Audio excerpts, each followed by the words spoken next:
proponiendo un referendo revocatorio en el que las integrantes de la organización podrán decidir si sigue o no al frente de esta agrupación. Es un gran ejemplo, y lo digo porque precisamente estamos luchando contra unos dirigentes que se niegan hace más de medio siglo a poner sus cargos a merced del voto libre. Así que, bravo por Berta. Pero esta situación nos pone ante otro dilema, que es de alguna manera un dilema o un debate del futuro, el de que no solo haya elecciones entre los diferentes partidos por el poder, sino que haya elecciones internas dentro de las agrupaciones para que éstas sean en sí mismas democráticas. Uno de los males de Cuba, dicen que ha sido siempre desde los mambises el caudillismo. Y la pregunta es si deben los grupos de oposición interna adelantarse al futuro y realizar elecciones internas para dar el ejemplo, y valga la redundancia. Y con esta proposición de debate vamos a empezar el espejo de esta noche.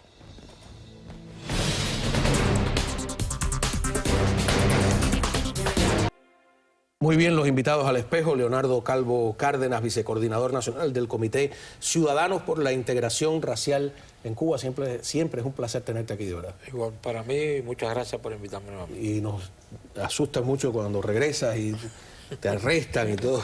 Estamos muy pendientes, ¿no? Pero admiramos tu valor. Tenemos a Orlando Gutiérrez Boroná, presidente del Directorio Democrático Cubano. Muchas gracias por estar aquí en la mesa. Hemos invitado a un colega venezolano, Orián Brito, que es periodista, trabaja aquí con nosotros, pero además un activista que sufre en carne propia, me consta, todo lo que está pasando en su país. Bienvenido. Muchísimas gracias.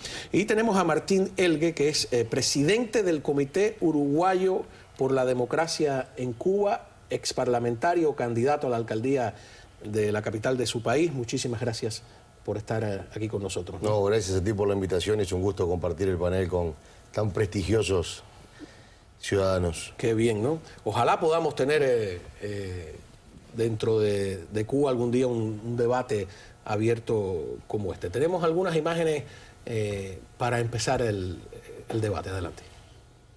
Como activista de derechos humanos, considero y asido por encima del criterio de la mayoría de las damas de blanco que día a día se enfrentan al régimen dentro de Cuba, someter a revocatorio mi condición de representante del movimiento Damas de Blanco Laura Boyán.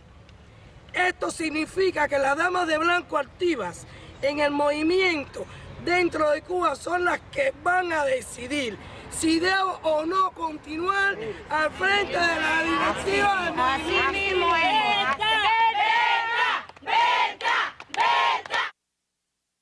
Muy bien, después tenemos algunas declaraciones de damas de blanco aquí en Estados Unidos, también interesantes porque abren otro debate.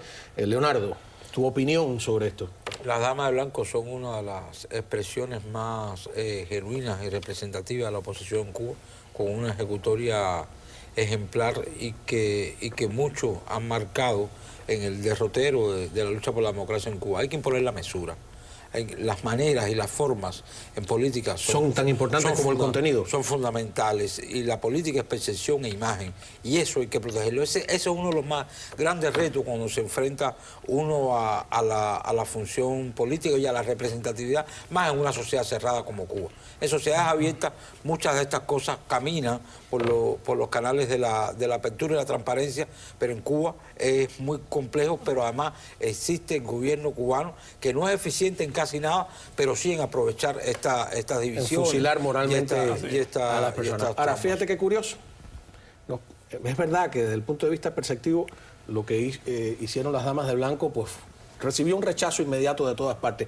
Pero esto que están haciendo ahora me parece un gesto de civismo que debería a lo mejor tal vez ser ejemplo para otras organizaciones. ¿Deberían las organizaciones de oposición dentro de Cuba dar una demostración de democracia interna, o es muy complicado en las condiciones en que se mueven ellos hoy en día?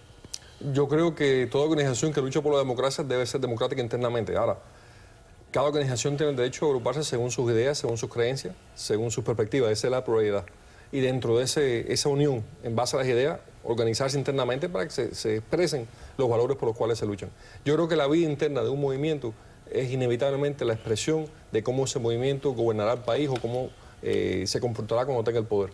Por eso creo que Berta Soler, en mi opinión, la admiro, la respeto, la quiero como amiga, creo que es una líder excepcional. Creo que es un grupo de mujeres combativas bajo una intensa represión que han pasado, ella y su esposo han pasado presidio, la muerte de compañeros, bajo mucha presión. Y creo que la controversia se da que hubo un momento en que perdió, se exacerbaron los ánimos y eso le ocurre a los seres humanos. Ahora, fíjate qué interesante, ella abre un debate tremendo porque damas de blanco, que sin duda están en contra de ella, le suben un poco la parada. Dicen, no, un revocatorio no, unas elecciones. Y dicen algo también sobre nosotros aquí en el exilio, que es un tema de discusión. Tienen derecho los miembros de una organización como las Damas de Blanco o cualquier otra que vivan fuera a votar en unas elecciones.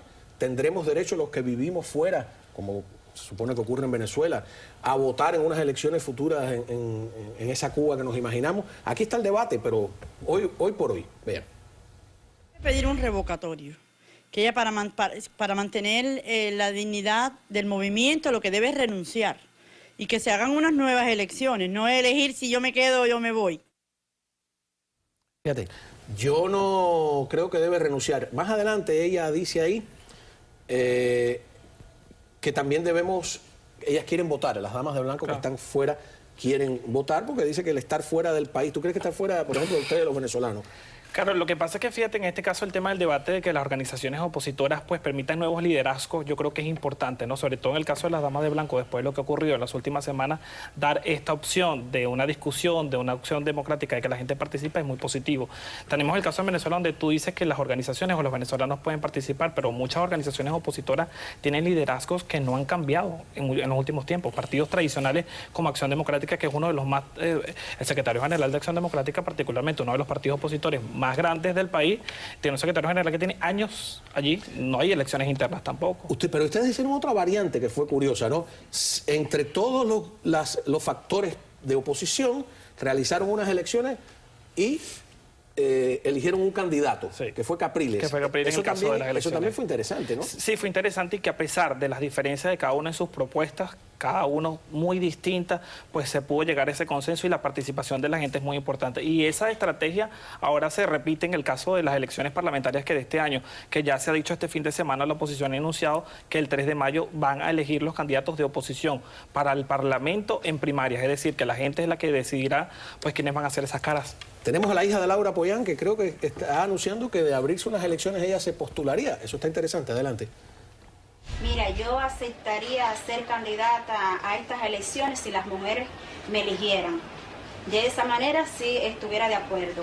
Y las elecciones, si se llegan a realizar, quiero que sean unas elecciones libres y secretas, donde las mujeres no sientan temor a ser expulsadas del movimiento, ni siquiera mal miradas.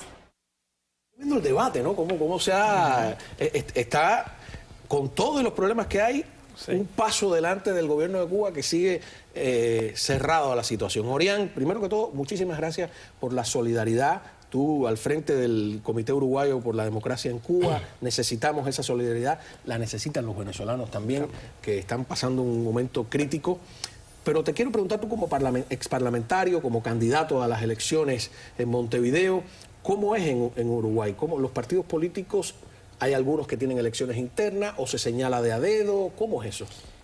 Bueno, en Uruguay, obligatoriamente, necesariamente, cada uno de los partidos, los de oposición y el partido de gobierno, tienen elecciones internas. ¿Está en una ley de partidos? Sí. Eso es interesante. Nosotros, aquí le llaman elecciones primarias, nosotros le llamamos elecciones internas, pero es la primera fase del ciclo electoral. En Uruguay hay 4 elecciones, las primarias, las elecciones nacionales, que se elige el presidente y el parlamento, el Senado y diputados. Luego, si el presidente no tiene el 50% más un voto, está el balotaje. Y por último, las elecciones municipales y departamentales, que es la que falta en Uruguay para cumplir el proceso y terminar el ciclo. Pero la primera fase, y con respecto a la pregunta que hacías, todos los partidos el mismo día eligen a sus autoridades democráticamente. Qué interesante, ¿no? Una ley de partido. Tú dices que cada cual puede optar por una metodología, pero yo digo una ley de partido pensando en la ley española, que lamentablemente no obliga a los grandes partidos políticos, al PP y al PSOE, no los ha obligado a hacer una verdadera elección interna. Rajoy está ahí en gran medida porque Aznar lo señaló con el dedo y tal vez si hubiese se hubiese realizado a tiempo ese tipo de proceso de democratización interna, no tuviéramos el fenómeno de Podemos hoy en día. ¿O tú crees que no es tan fundamental como lo estoy viendo yo eso? Yo creo que la democracia interna en los partidos es importante y creo que los partidos juegan un rol esencial en la democracia. Pero también es importante destacar que el partido no solamente es un mecanismo de toma del poder. El partido tiene que ser fundamentalmente una plataforma de ideas, una plataforma de una visión del país. Yo creo que las Damas de Blanco no son un partido, son un movimiento de lucha, son un movimiento de resistencia civil. Eso es verdad también. Y es un movimiento que ha demostrado su valor en las calles. Berta Soler es líder de los cubanos porque en las calles ha luchado por nuestros derechos. Fíjate, Orlando, yo siento la misma admiración que tú por las Damas de Blanco y el respeto, pero el historial heroico, vamos a ponerle así, no puede ser un pretexto para violentar lo que él decía, ¿no? Eso vamos a discutirlo cuando regresemos de esta pausa. Tenemos más declaraciones de Berta.